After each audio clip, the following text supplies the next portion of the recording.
Halo guys, saya Andika. Ini vlog pertamaku.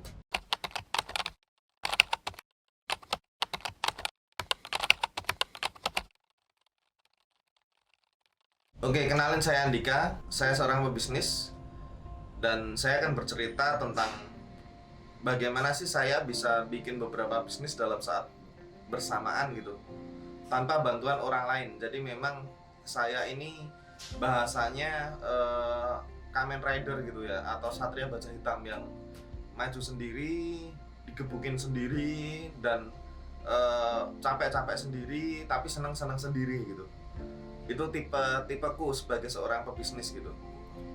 Karena pernah aku punya cerita-cerita bisnis yang berdasarkan partner itu eh, belum sukses ya, belum sukses, dan ada beberapa yang berhenti di tengah jalan gitu.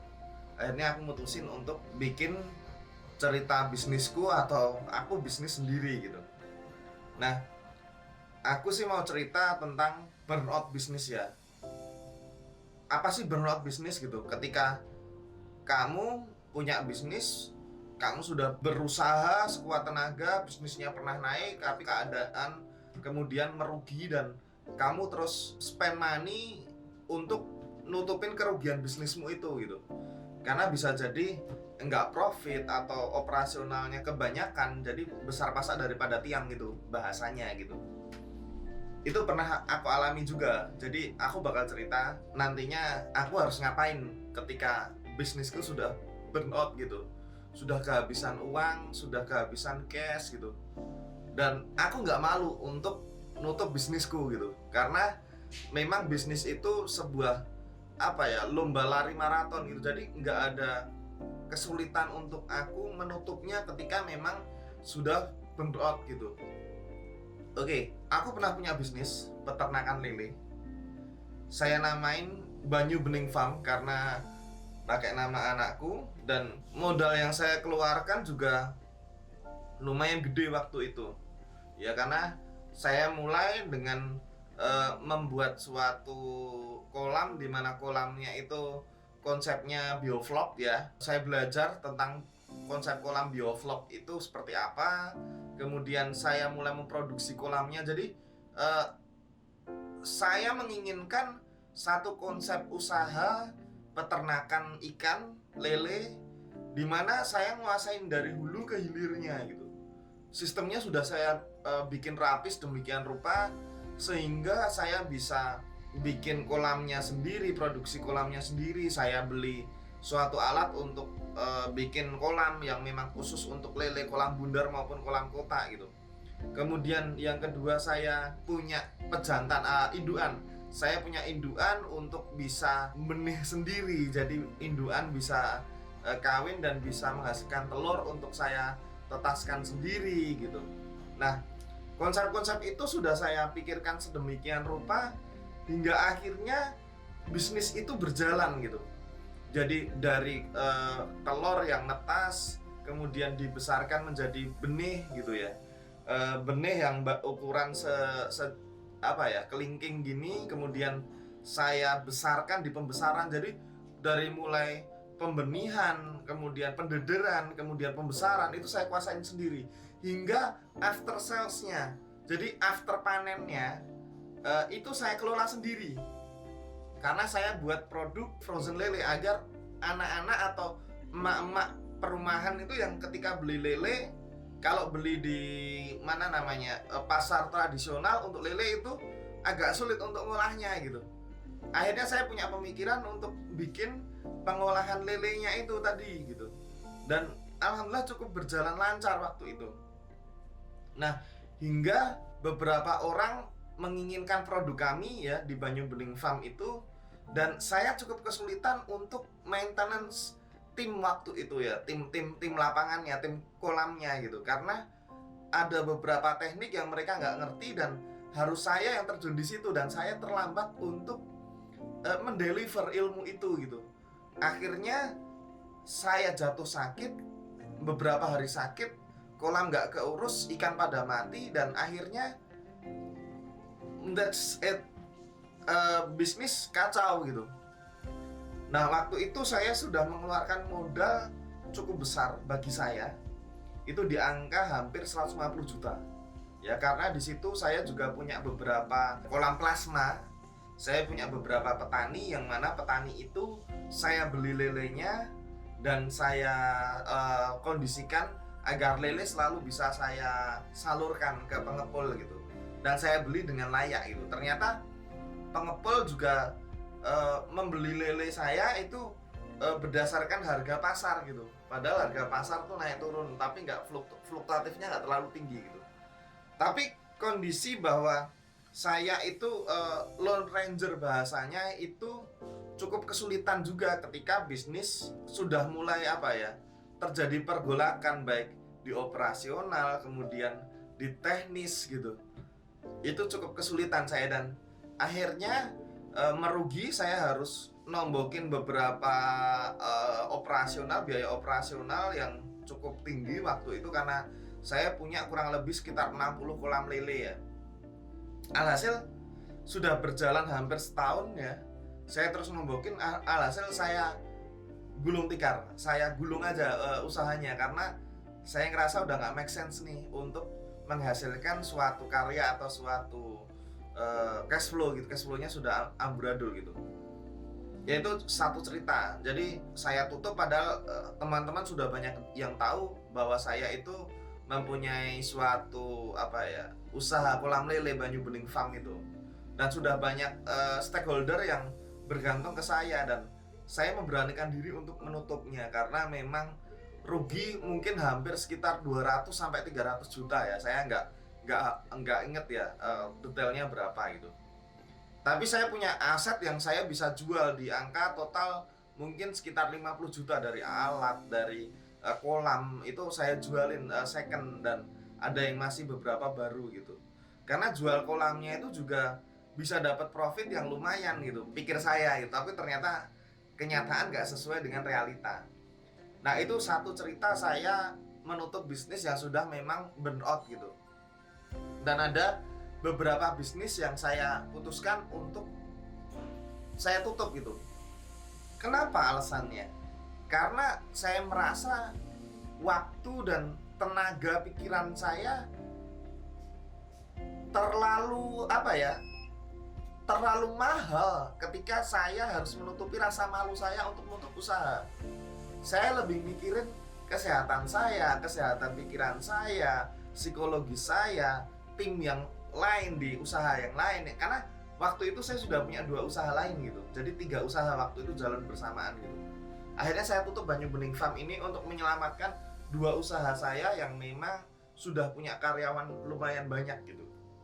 Dan itu keputusan yang saya banggakan karena saya menutup usaha itu dikala uang itu tergerus dari beberapa usaha, jadi tambal sulam bahasanya ya. Tambal sulam dari usaha yang lainnya, dan usaha yang lainnya alhamdulillah sampai saat ini tetap berjalan normal gitu. Itu cerita saya untuk menutup bisnis yang sudah burn out, sudah mengeluarkan banyak uang tanpa keseimbangan cash flow gitu. Nah ini juga menjadi pelajaran buat teman-teman ketika bisnis itu sudah mulai merugi dan teman-teman sudah mencoba untuk ganti model bisnis atau pivot model bisnis dan ternyata kurang berjalan lancar atau tidak berjalan sesuai harapan teman-teman. Saya sarankan untuk teman-teman tidak malu dan mengakui kekalahan.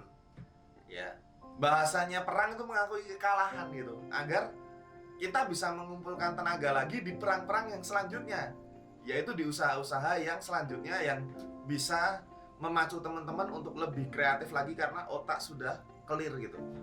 Kadang kita hanya membutuhkan satu waktu, kita berdiam diri, kita muhasabah, apa yang salah dari diri saya ya? Apa yang salah selama ini ya saya bikin bisnis ya? Mungkin bisnisnya kurang berkah misalnya, atau bisnisnya itu menyakiti banyak orang, membuat banyak tangis orang gitu, orang menangisi karena kita yang mungkin zalim tapi tidak merasa zalim seperti itu.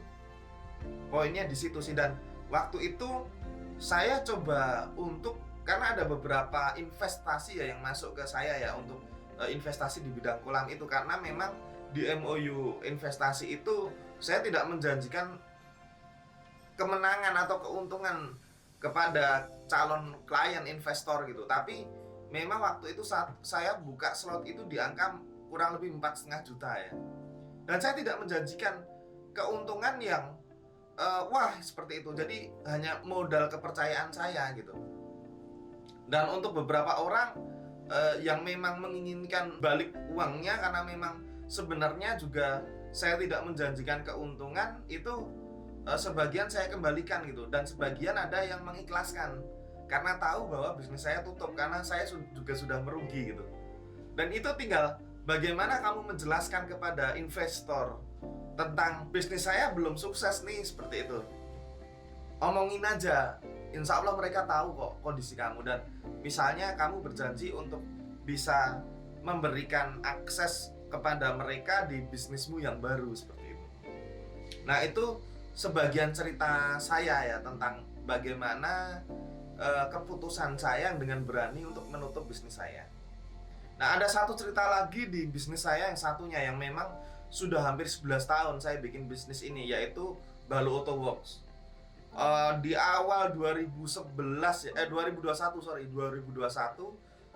itu terjadi karena memang pandemi ya, dan beberapa klien customer itu yang ada beberapa yang membatalkan proyeknya, ada beberapa yang nggak jadi beli gitu karena suatu sebab corona itu. Waktu itu saya coba 2 bulan untuk bertahan dengan menggaji fixed cost ya, menggaji tetap beberapa karyawan atau tim di dalam Balu Auto Work itu. Waktu itu saya ingat masih sekitar 7 orang tim Balu Auto Work itu, karena beberapa kompetitor kami yang sudah nggak ada gitu, sudah mulai gulung tikar sendiri gitu, dan kita masih bertahan, dan sampai detik ini pun Balu Auto Work masih ada, masih produksi juga. Tapi saya rubah model bisnisnya, yaitu dengan cara saya menawarkan tim itu di dalam Balu Auto Work itu untuk sistem penggajiannya kita rubah. Jadi yang tadinya dia dapat gaji fix gaji tetap ya, itu saya rubah menjadi variabel, gaji variabel cost gitu. Yaitu kita bagi hasil dengan tim. Saya tawarkan apakah tim ada yang mau memilih untuk PHK, yang mana saya akan memberikan pesangon kepada mereka, atau kalian tetap ada yang bekerja di sini dengan hasil apapun yang didapatkan, apapun yang kalian kerjakan, itu kita bagi hasil. Jadi hitungannya 40-60, 40 untuk saya karena saya mengeluarkan modal dan barang-barang pembelian itu, dan mereka mengeluarkan tenaga, jadi kita bagi hasil seperti itu. Dan 2 orang memilih untuk PHK karena dia merasa mungkin sudah tidak cocok lagi gitu ya, sudah tidak make sense lagi untuk dia bisa mendapatkan penghasilan gitu. Oh, it's okay gitu. Ya udah, dan saat ini berjalan 5 orang yang tetap bertahan dan berjibaku dengan kondisi yang ada saat ini, seperti itu. Dan itu cara saya ketika sudah burnout, jadi sudah kondisi sudah tidak memungkinkan lagi gitu. Itu cara saya di dalam bisnis saya sendiri, dan teman-teman bisa membandingkan gitu keputusan-keputusan yang memang saya lakukan gitu. Nah, itu cerita tentang saya membahas burnout bisnis, dan terima kasih buat teman-teman yang sudah nyimak di vlog pertama saya. Harapan saya bisa berbagi ke teman-teman bagaimana saya bisa membangun bisnis sampai sekarang ini dan tetap bertahan sustainable dan skalabilitasnya nambah. Dan nantikan vlog-vlog saya selanjutnya yang membahas tentang tips bisnis maupun tips membangun tim, dan banyak teknis-teknis yang bakal saya bahas lainnya. Oke, tetap di vlog saya. Terima kasih. Terima kasih atas perhatiannya. Silahkan subscribe dan share apabila video ini bermanfaat buat kamu.